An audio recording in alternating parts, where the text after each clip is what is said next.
ग्रंथराज समयसार जी के माध्यम से आचार्य भगवान पर की परिणति को छोड़ करके स्व की परिणति में प्रवेश करने के लिए प्रेरित कर रहे हैं। हमें पर परिणति से दूर होकर स्व की परिणति में प्रवेश करने के लिए जिनवानी का रसपान करना आवश्यक होता है। जिनवानी के माध्यम से जो तत्वों का निर्णय हम कर लेते हैं, उस तत्वों के प्रति श्रद्धान्वित होकर आचरण के सरोवर में अवगाहना करनी होती है, तब जाकर अनादिकालीन हमारा मोह है वो छट जाता है। देख लेना, संसारी प्राणी है और संसारी प्राणी का ज्ञान जब तीव्र मोह से प्रभावित हो जाता है तो वह जिनवानी मां का संबोधन सुनना भी उसको पसंद नहीं आता, बल्कि वह जिनवानी रूपी अमृत को भी कड़वी घूंट कहकर पीने का निषेध करता है। क्योंकि मोह से संवृत्त ज्ञान होने के कारण ही वो जिनवानी के अमृत को कड़वा घूंट कहना शुरू कर देता है। मोह से ज्ञान आवृत होने के कारण ही उसको मेरा हित किसमें है और अहित किसमें है इसका निर्णय कर नहीं पा रहा। जब तक यह प्राणी मोह कर्म से बंधा हुआ है और मोह कर्म से उदय से जीवन प्रभावित होता रहता है, तब तक उसे अपना हित समझ में नहीं आ सकता। लेकिन जब ज्ञान तीव्र मोह से प्रभावित नहीं होता है अथवा मोह का प्रभाव कम हो जाता है, तब उसे इतना समझ में जरूर आता है कि आज तक संसार में जो दुख है वो मेरी ही गलतियों के कारण है।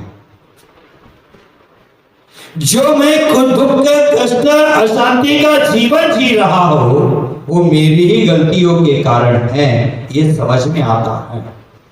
और ये समझ में आने के बाद वो अपने जीवन में प्रमाद का त्याग करके सावधानी का जीवन शुरू करता है।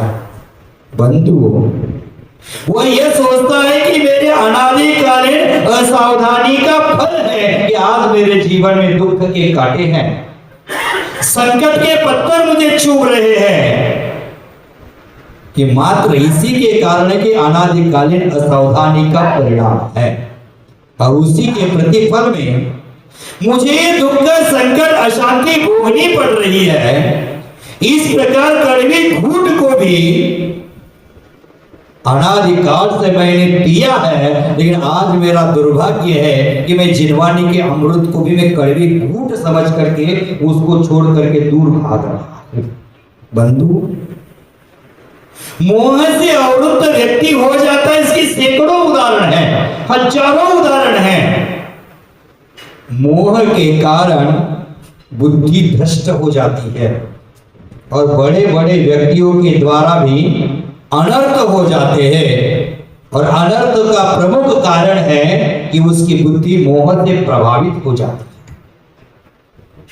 मोह का प्रभाव जैसे कम होता है तब जाकर उसकी बुद्धि सद्बुद्धि हो जाती है और अच्छा कार्य करना शुरू कर देता है।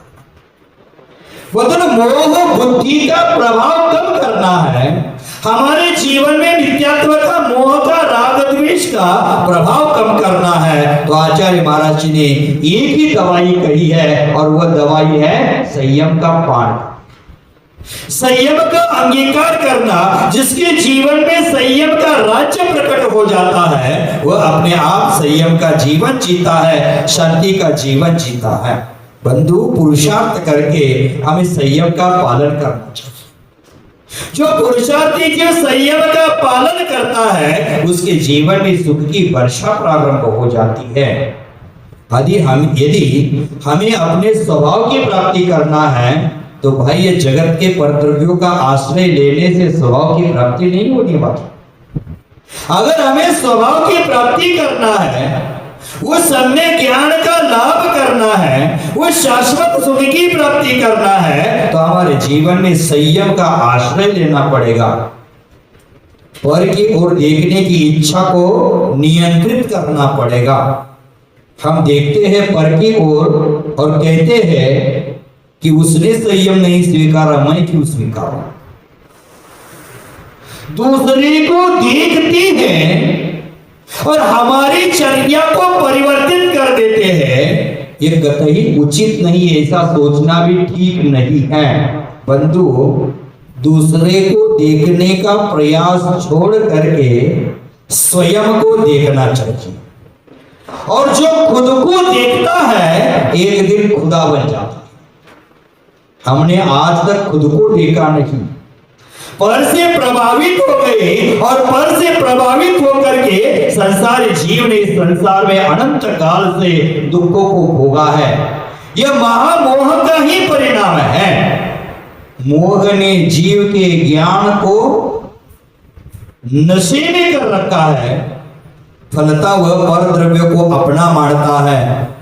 वह मां को बहन, कभी बहन को मां कहता है, कभी कभी मां को मां और बहन को बहन भी कहता है, लेकिन उसे निर्णय नहीं कर पाता कि सही में क्या है इस जीवन का अर्थ। और ये जीवन का अर्थ इसलिए प्राप्त नहीं कर पा रहा है कि अज्ञान के कारण इसकी मति है वो मोहग्रस्त हो गई है।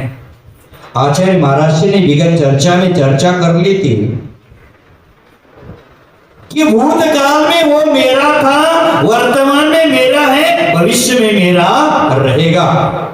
इस प्रकार की जो मिथ्या बुद्धि है वही अप्रतिबुद्ध है, वही अज्ञानी है, वही मोही है, वही मिथ्या दृष्टि है, वही मूढ़ है।